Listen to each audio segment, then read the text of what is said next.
Good afternoon guys, I'm Neil, I'm Head of Training here at Ice Helicopters Elstree Aerodrome. Welcome to another one of our hopefully informative videos. So today what we're going to do is we're heading off to visit one of our clients, our students who's just recently passed his FAA PPL. And as part of that we're going to go land in his property, and like anything we like to do brush ups on the way. So the guy I'm flying with today is rated qualified pilot, however it's nice to do a little bit of a brush up on off airfield or confined areas landings from the syllabus. On the screen then we've got the location we're headed to, nicely marked, thank you, with the mouse icon.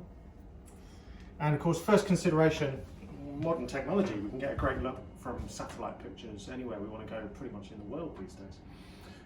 So first is to identify the actual landing zone, which we've highlighted here just out the front of the property. Common sense says then what we should do is have a rough idea of direction of approach. We can look at the surrounding areas, thinking perhaps, recalling our memory back to the S's, whether you use 5 or 7, some people even use 8 these days, so I believe, for doing their site recce. Now the wind, as I understand it today, is forecast approximately from the west, which suggests then we ought to make our approach somewhere in this kind of area. Now of course we can already see underneath the approach we may have other properties, so that's something to be aware of when we're out there and doing orbits for reconnaissance. This area is also relatively close to an ATZ of an aerodrome. You can see just off the top of the picture a motorway, so there's lots of considerations here, which you can't always brief about on the way. Hopefully then we're going to arrive, the wind will be as planned, and looking at this satellite picture we can see actually the approach is relatively clear. There's a few trees and bits and pieces that we're going to have to take care of. Very difficult though, if you're ever using satellite, very difficult to see wires. And of course, helicopter pilot's worst nightmare, telegraph poles and wires. So that's one thing we will always make a secondary attempt to look for on site. So a quick recap on, if you like, the format that we use for our off-airfield landings here at Ice Helicopters. Firstly, we have to navigate and find the area where we're going to land. Whether you do that with your quarter mil chart or Sky Demon these days is entirely up to you. Once we've identified our landing site then, we've checked the wind direction, we're going to set up our circuit pattern so that we don't get lost. I've seen it numerous times. People start trying to orbit their landing site and actually can't find it. It's very embarrassing then when you get a bit lost. Looking at this, for the moment, my suggestion perhaps is the initial recce can have a circuit pattern coming straight out, perhaps using this lake here as a feature for a climb out or an upwind leg. I'm not sure what's to the south. Can we just zoom out a little bit? I don't know whether we're going to do a circuit to the north or to the south, so let's have a look. We've got the motorway to the north here, and to the south.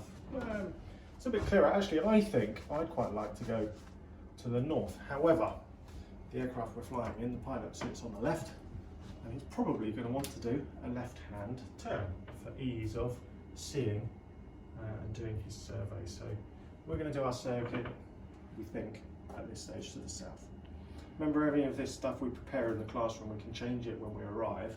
It's not set hard and fast, it's just the first few thoughts. So I've completely lost my bearings. There we are. So redraw this. There's our landing site, potential target of the lake here for our upwind. We might extend into these fields. Probably not this colour at this time of year, possibly even waterlogged given the amount of storms we've had recently. We could use golf course perhaps as a marker to turn onto downwind, and there's a very handy square wood just there. We could use that for a beautiful downwind marker. And then I'm thinking about my approach. How am I going to tie base leg? Well, there's a railway line, could use this for a base leg. And then I think, looking at this area, an approach path, something like that. Probably what we're going to be looking for. Now you might do this on your initial reconnaissance and decide actually to modify it on the second or third time round, you know, as you're going through your other aspects of the site reconnaissance. We'd be using those S's that we learnt about in the PPL syllabus to help us look for any dangers. Some people also add these days a couple of W's, way in, way out, possibly wind and wires, but I think those are natural instincts now of a helicopter pilot anyway. We're building our circuit pattern. We're perhaps still up at a navigational height at this stage, so we should at some stage drop down. And I'd like to see a circuit typically around 500 feet above ground level at some stage in order to get a good look at our landing site, our approach paths. Now during all of these circuits we also need to fit in any pre-landing checks. Some people use the Frida as a sensible way to remember what they have to do. In order for their pre-landing checks we may need to sign off on the radio with somebody. We also must consider performance of the helicopter, given the weight of the aircraft, the number of people on board, and the power margins that we might find ourselves dealing with for the day. We're quite lucky, this area looks quite open, so I don't think we're going to struggle with any particular power. But of course in flight we'll be doing a power check to ascertain what type of approach we can carry out. Once we've decided exactly what we're going to do with all our checks and approaches and how we're going to carry this out, we might do a dummy approach down to about 300 feet perhaps. But my personal view is if you're on that approach, everything's looking good, continue it. Remember, we're a helicopter, we can go around or abort that at any stage we like. So we think we've got a plan in our mind of how this is going to go. We're going to make sure we take care of our power margins. We've thought about all our airmanship points using the S's and perhaps the Frida for our aircraft checks. Pretty much the last thing is just to go and fly it, right? That's the fun bit.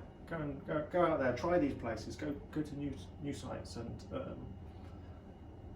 you know, use a helicopter what it's capable for, what it's designed for. Don't just have to use runways and airfields all the time. I think I've covered everything. I'll just check.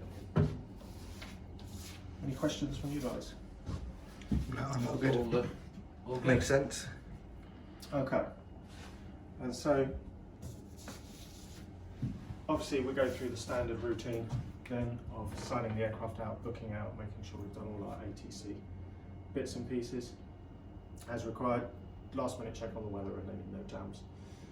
Hopefully that's just a quick overview for you of some of the training that we do here at ICE Helicopters.